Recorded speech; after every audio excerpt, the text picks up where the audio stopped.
प्रिय साथियों, इससे पहले वाले वीडियो में हमने अभिज्ञान शाकुंतलम नाटक के 5वें अंक के 20वें पद्य तक अध्ययन किया। इसी श्रृंखला में यह वीडियो है जिसमें हम 21वें पद्य से 5वें अंक के 21वें पद्य से आगे अध्ययन करेंगे। इससे पहले वाले वीडियो में हम देखते हैं कि राजा दुष्यंत शारंग्रव, शारदबत, गौतमी आदि महर्षि कण्व के आश्रम से आए हुए ऋषियों के द्वारा भांति भांति तरीके से समझाने के बावजूद भी शकुंतला को अपनी पत्नी के रूप में स्वीकार नहीं करते हैं और शकुंतला के साथ किए गए गांधर्व विवाह के बारे में वो कहते हैं कि मुझे इस संबंध में कुछ भी याद नहीं है, और दूसरा ये गर्भवती है, इसलिए मैं इसको पत्नी के रूप में स्वीकार ही नहीं कर सकता। तब शारदबत जो है शारंग्रव से कहते हैं कि शारंग्रव, अब तुम चुप हो जाओ। जो हमारे द्वारा कहना चाहिए था वह सब हमने कह दिया है, इसलिए शकुंतला अब तुम राजा को जवाब दो, ताकि आप स्वयं अब राजा से बताएं कि आपने उनके साथ विवाह किया है, आप उनकी पत्नी हो। तब शकुंतला मनी मन सोचती है कि जब ये कहती है सबको कि जब ये इस प्रकार के अनुराग को, प्रेम व्यापार को ही याद नहीं कर रहे हैं, तो मैं तो बहुत ही दीनता की स्थिति में पहुंच गई हूं। तब वे कहती हैं राजा दुष्यंत से कि आर्य पुत्र, इतना ही कह करके वह चुप होती है। फिर वे कहती है कि जब इनको मुझे पत्नी स्वीकार करने में ही संकोच है, तो फिर मैं उनको आर्यपुत्र यानी पति के रूप में क्यों संबोधन करूं। तब वह कहती है कि पौरव, हे पौरव, हे पुरुवंशी राजा, कि उस प्रकार के विवाह में ही संदेह हो जाने पर पहले तपोवन में अर्थात आश्रम में स्वभाव से ही उदार हृदय, निष्कपट भाव वाली शकुंतला को इस प्रकार शपथ पूर्वक धोखा देकर और इस प्रकार के शब्दों से तिरस्कृत करना तुम्हारे लिए बिल्कुल ही शोभा नहीं देता। एक तेरे जैसे यशस्वी राजा का यह आचरण बहुत ही निंदनीय है। मुझ भोली भाली को ठग करके, मेरे के साथ छल कर करके आपको क्या मिलेगा। तब राजा दोनों कानों पर हाथ लग करके शांतम पापम, पाप शांत हो जाए, अर्थात ये कैसा अनर्गल आरोप मुझ पर लगा रही हो। वह कहती है, वह राजा कहता है, क्या कहता है कि व्यपदेशम आविलयतुम किमिहसे जनमिमं च पातयितुम कूलंकषेव सिंधु प्रसन्नं भस्तटतरुं च।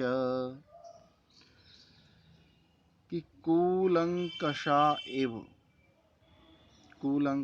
सिंधु एव, कूलंकषा अर्थात अपने तटों को, तेज बहाव के कारण अपने तटों को तोड़ देने वाली नदी, प्रसन्नम अंभ जल को अस्वच्छ करती हुई, तट तरुम च अंभ, तट तरुम च प्रसन्नम, अपने जल को गंदा करती हुई और तट तरुम वृक्ष, जो किनारे पर उगे हुए खड़े वृक्ष हैं, उनको धाराशायी करती हुई, व्यपदेशम धाराशायी करती हुई, आवलियतुम इमम जनम, कुल को कलंकित करने वाले इस आरोप के द्वारा, इमम जनम इस व्यक्ति को, पात तुम की किम इह से क्यों चाह रही हो, अर्थात मुझ पर क्यों ये आरोप लगा रही हो। यहाँ पर राजा शकुंतला को उस तेज बाढ़ युक्त नदी से तुलना करते हैं, जो स्वयं के जल को तो गंदा करती ही है, साथ ही किनारे पर उगे हुए समीप में स्थित पेड़ों को भी वह उखाड़ देती है, इस प्रकार वह विनाश का कारण बनती है। ठीक वैसे ही शकुंतला से कहते हैं कि तू भी उसी भांति है जिसने स्वयं का चरित्र तो दूषित किया ही है गर्भ धारण करके, और मुझ पर भी अर्थात मुझको पतित साबित करने में और मेरे कुल को कलंकित करना आप क्यों चाहती हो, ऐसा क्यों कर रही हो कि जिस प्रकार तटों को तोड़ने वाली नदी निर्मल जल से और तटवर्ती वृक्ष को गिराती है, उसी प्रकार तुम अपने वंश को कलंकित और इस व्यक्ति दुष्यंत को क्यों पतित करना चाहती हो। अर्थात तुम अपने पितृकुल को तो ऐसा करके दूषित कर ही रही हो, साथ ही मुझ पर भी गंभीर आरोप लगा करके मुझे भी पापी साबित करना चाहती हो। आप ऐसा क्यों कर रही हो। तो इस पद्य में कूलंकषा एव के द्वारा उपमा अलंकार है, साथ ही समुच्चय अलंकार है और आर्या नामक छंद है। अब जब राजा ऐसा कहते हैं तब शकुंतला कहते हैं कि अच्छा, यदि वास्तव में किसी अन्य की परिणीता समझकर इस प्रकार कह रहे हो तो मैं इस अभिज्ञान अर्थात अंगूठी के द्वारा तुम्हारी आशंका को अभी दूर कर देती हूं। तो राजा कहता है कि उत्तम प्रस्ताव है, ठीक है, बताइए। शकुंतला पुनः अपनी उंगली जिसमें राजा ने अंगूठी पहनाई थी उस उंगली को देखती है और पाती है कि उसकी अंगूठी में उंगली ही नहीं है। तब वृद्धा तापसी गौतमी कहती है कि बेटी, शक्रावतार तीर्थ में सची जल तीर्थ की वंदना करते समय, आचमन करते समय तेरी अंगूठी गिर गई होगी। तब राजा मुस्कुरा करके कटाक्ष के साथ कहता है कि स्त्रियों में प्रत्युत्पन्न मति स्वाभाविक रूप से देखी जाती है, अर्थात किस प्रकार की बनावटी बातें तुरंत करने लगती हैं ये सहज ही देखा जा सकता है। पहले अंगूठी की कह रही थी और अब अंगूठी नहीं है, और अंगूठी नहीं मिली तो कह रहे हैं कि वो सची तीर्थ में गिर गई है। तो इस प्रकार मुझे आरोप पर आरोप और एक के बाद एक झूठ बोलते हुए आप जा रहे हो। तब शकुंतला कहती है कि ठीक है, इस अंगूठी के संबंध में तो विधाता के द्वारा अपना प्रभाव दिखला दिया है, अर्थात मुझे छल लिया है। अब मैं दूसरी बात आपको बताती हूँ।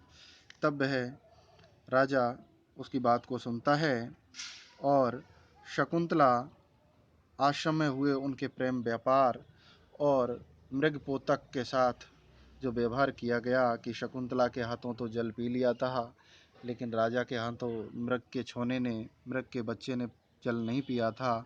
तब राजा ने कटाक्ष करके कहा था कि तुम दोनों जंगली हो, अर्थात तुम जंगल में रहने वाले साथी हो, इसलिए तुम एक दूसरे पर विश्वास करते हो, इसलिए यह इस मृग के छोने ने तेरे हाथ से जल पी लिया, मेरे हाथ से नहीं। तब राजा पुनः कहता है कि अपने स्वार्थों को सिद्ध करने वाली स्त्रियों के मीठे मीठे शब्दों में मैं फंसने वाला नहीं हूँ। इस प्रकार से विषय भोगी व्यक्ति ही आकर्षित हो सकता है, मैं नहीं। तब गौतमी क्रोध में आकर के कहती है कि महाभाग, आपका ऐसा कहना बिल्कुल उचित नहीं है, क्योंकि तपोवन में पाला पोसा गया यह व्यक्ति अर्थात यह शकुंतला छल कपट को नहीं जानती। तब राजा कहती है कि तापस वृद्धे, हे वृद्ध तपस्विनी। वह राजा कहते हैं, क्या कहते हैं, स्त्रीणाम अशिक्षित परोत्तममानुषेषु संदृश्यते किमुत यः प्रतिबोधवत्यः प्रागंतरिक्ष गमनात् स्वयमपत्य जातम् अन्यै द्वजै प्रभृता खलु पोषयन्ति। राजा गौतमी को संबोधित करते हुए कहते हैं कि स्त्री नाम, स्त्रियों में, अमानुषीषु, मनुष्यतर जाति की स्त्रियों में भी, स्त्रियों में मनुष्यतर जाति अर्थात दूसरे जीवों में जो मादा होती हैं, वे अशिक्षितम अशिक्षित होने पर भी उनमें पटुत्वम स्वाभाविक चतुराई संदृश्यते देखी जा सकती है। किंतु यह जो प्रतिबोधवत्या, जो पढ़ी लिखी हो अर्थात शकुंतला जैसी शिक्षित स्त्री हो तो किम उत, क्या कहना, फिर तो उनमें चतुराई कूट कूट कर भरी होती है। इनमें किस प्रकार की चतुराई भरी होती है कि जिस प्रकार परभृता कोयल, परभृता यानी कोयल, पर यानी दूसरे के द्वारा भृता पाली पोसी गई, इसलिए जिस प्रकार परभृता कोयल खलु यानी निश्चय ही अंतरिक्ष गमनात प्राग, अंतरिक्ष में उड़ने से पहले अर्थात अंतरिक्ष में उड़ने के लायक बनने से पहले स्वयं यानी अपने अपत्य जातम, अपने बच्चों को अन्य द्वजई अर्थात दूसरे पक्षियों के द्वारा पोषयंती, पालन पोषण करवाती है। यह किंवदंती है, कहा जाता है कि कोयल अपने बच्चों को पालने पोसने के लिए वह कौओं के घोंसले में अपने अंडों को देती है और कौए उन अंडों को अपना समझ करके उनको सेकते हैं, उनसे बच्चे आते हैं, उनका पालन पोषण करते हैं दाना पानी खिला करके। लेकिन जब वे बड़े होते हैं तब स्पष्ट होता है कि ये तो कोयल हैं और वो कोयलों के साथ उड़ जाते हैं। इस प्रकार जिस प्रकार परभृता यानी जो बिना पढ़ी लिखी है, अन्य और मनुष्यतर प्राणी भी है, फिर भी उसमें इस प्रकार की चतुराई देखी जाती है, तो फिर शकुंतला जैसी शिक्षित स्त्रियों के बारे में तो कहना ही क्या। अर्थात ये तो चतुराइयों की मूर्ति होती हैं। तो राजा कहता है कि स्त्रियों में जो मनुष्य जाति से भिन्न स्त्रियां, उनमें भी बिना शिक्षा के ही चातुर्य परिलक्षित होता है। जो ज्ञान संपन्न है उनका तो कहना ही क्या। कोयल अंबर में उड़ने से की सामर्थ्य होने तक अपने शिशुओं को अन्य पक्षियों के द्वारा पालन पोषण करवाती है। तो इस प्रकार राजा शकुंतला, जब गौतमी शकुंतला को भोली भाली कहते हैं कि ये आश्रम में रहती है, इसको छल कपट का कोई ज्ञान नहीं है, तब राजा उसको गौतमी को कहते हैं कि स्त्रियों का पढ़ा लिखा होना कोई आवश्यक नहीं, उनमें स्वाभाविक चतुराई होती है, लेकिन ये तो पढ़ी लिखी भी है, तो फिर इसमें तो दुगनी चतुराई होगी।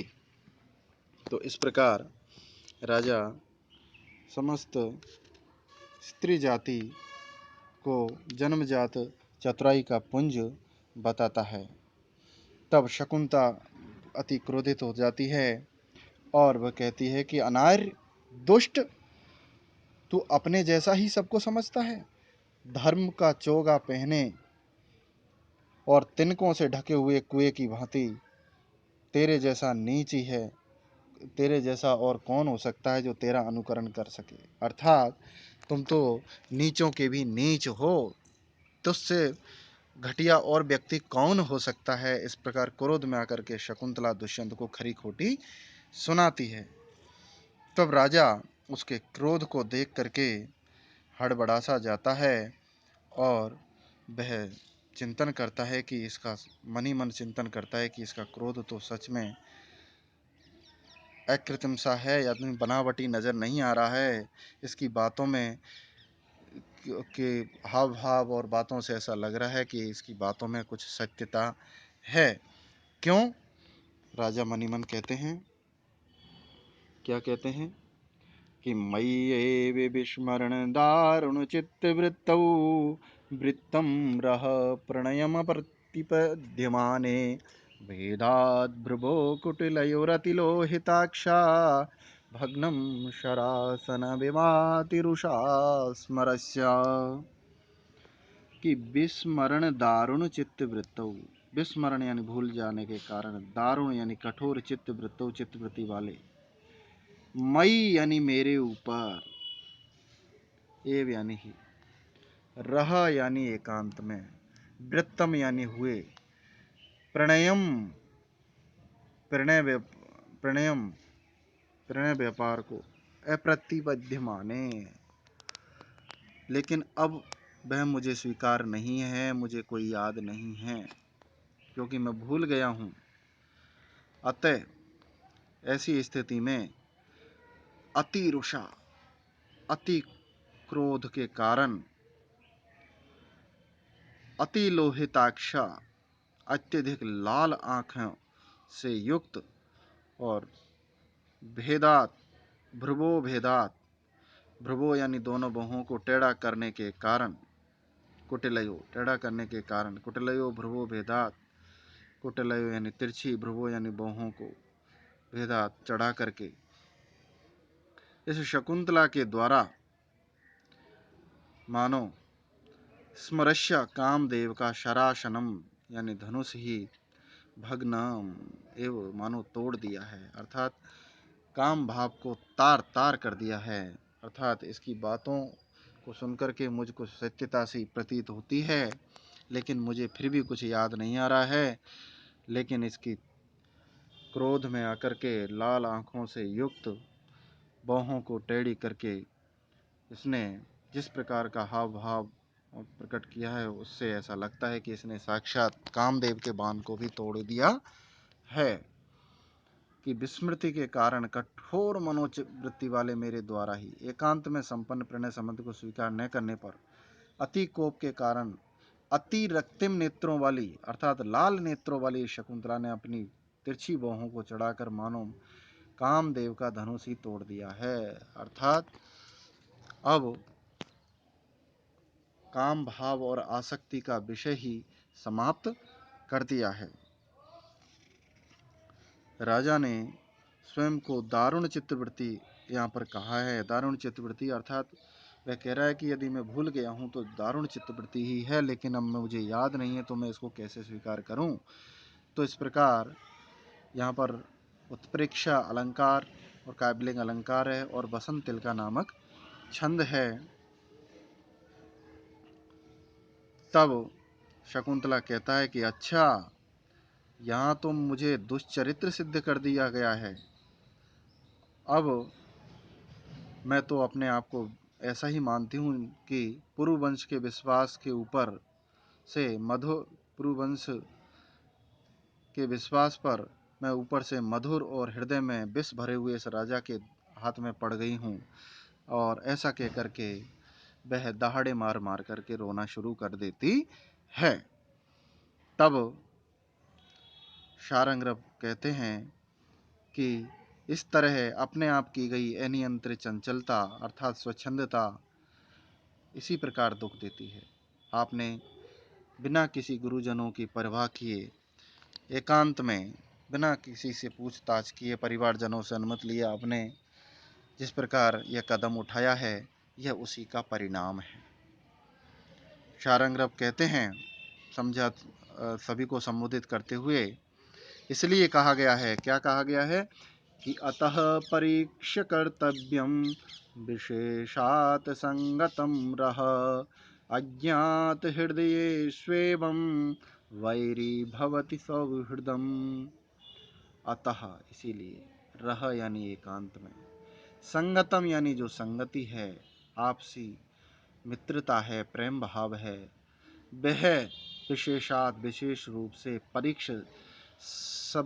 सभी तरह से परीक्षा करके, ऊंच नीच का परीक्षण करके, सोच विचार करके, एक दूसरे के बारे में ठीक प्रकार से जान पहचान करके ही जो संगति है वो कर्तव्यम करनी चाहिए। क्यों? क्योंकि अज्ञात हृदयेषु, जिसके बारे में हम कुछ जानते नहीं, ऐसे व्यक्तियों के साथ की गई जो सौहृदम यानी जो मित्रता है, प्रेम भाव है, व्यापार है, वह एवं यानी इसी प्रकार बैरी भवती, दुख का कारण होता है, शत्रु भाव में बदल जाता है। कि इसलिए गुप्त प्रणय व्यापार विशेष रूप से परीक्षण करके ही करना चाहिए। परस्पर अज्ञात हृदय वाले अनजान व्यक्तियों का केवल आकर्षण मात्र होकर के एक दूसरे के प्रेम पास में बंद करके अपने आप को नहीं गिराना चाहिए। और यदि ऐसा करते हैं तो जैसा शकुंतला तेरे साथ घटित हुआ है, ऐसा सभी के साथ घटित हो जाता है लगभग। तो यहाँ पर एक लोकाचार की शिक्षा शारंगरव सभी पाठकों को देते हैं कि हमें अनायास ही बिना सोचे समझे किसी से प्रेम, व्यापार, मित्रता आदि नहीं करने चाहिए। ठीक प्रकार से व्यक्ति को जान पहचान करके, उसके कुल खानदान चरित्र की जानकारी करके और गुरुजनों की परमिशन आदि के द्वारा ही, परामर्श करके ही ये ऐसे कदम उठाने चाहिए। नहीं तो ऐसे ही दुख का कारण ये बनते हैं। इस प्रकार इस पद्य में अप्रस्तुत प्रशंसा, अर्थांतरन्यास और काव्यलिंग अलंकार यहाँ पर समाहित हैं और श्लोक वृत्त नामक छंद है। अब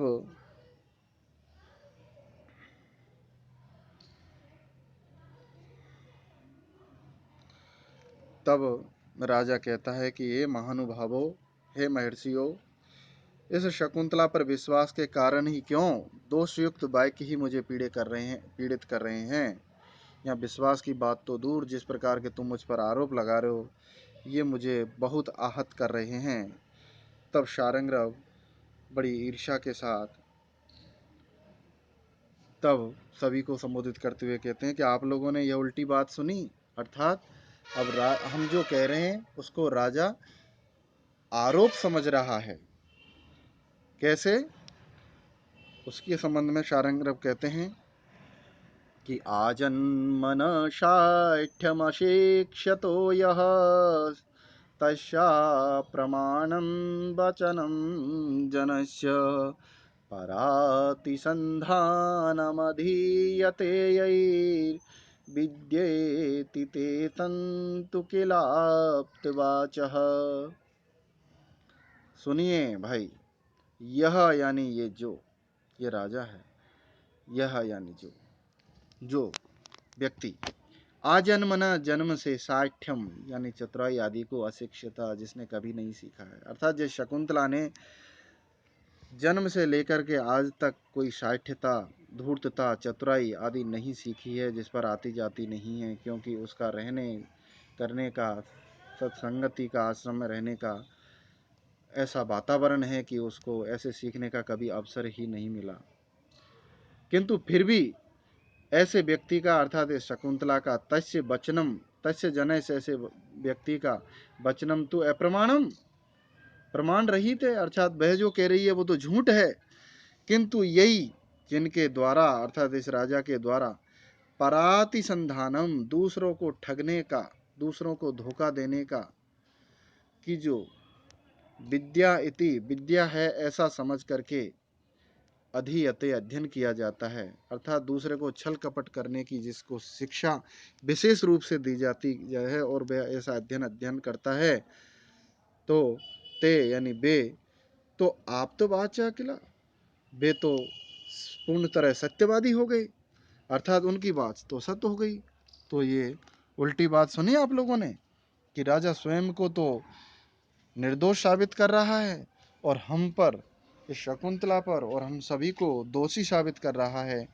तो ये उल्टा कथन, ये उल्टा आचरण, वो कहते हैं ना कि उल्टा चोर कोतवाल को डांटे, ऐसी कहावत ये राजा कर रहे हैं कि जिसने जन्म से लेकर आज तक तो कोई धूर्तता नहीं सीखी, उस व्यक्ति का वचन तो अप्रमाणिक हो गया, झूठ हो गया।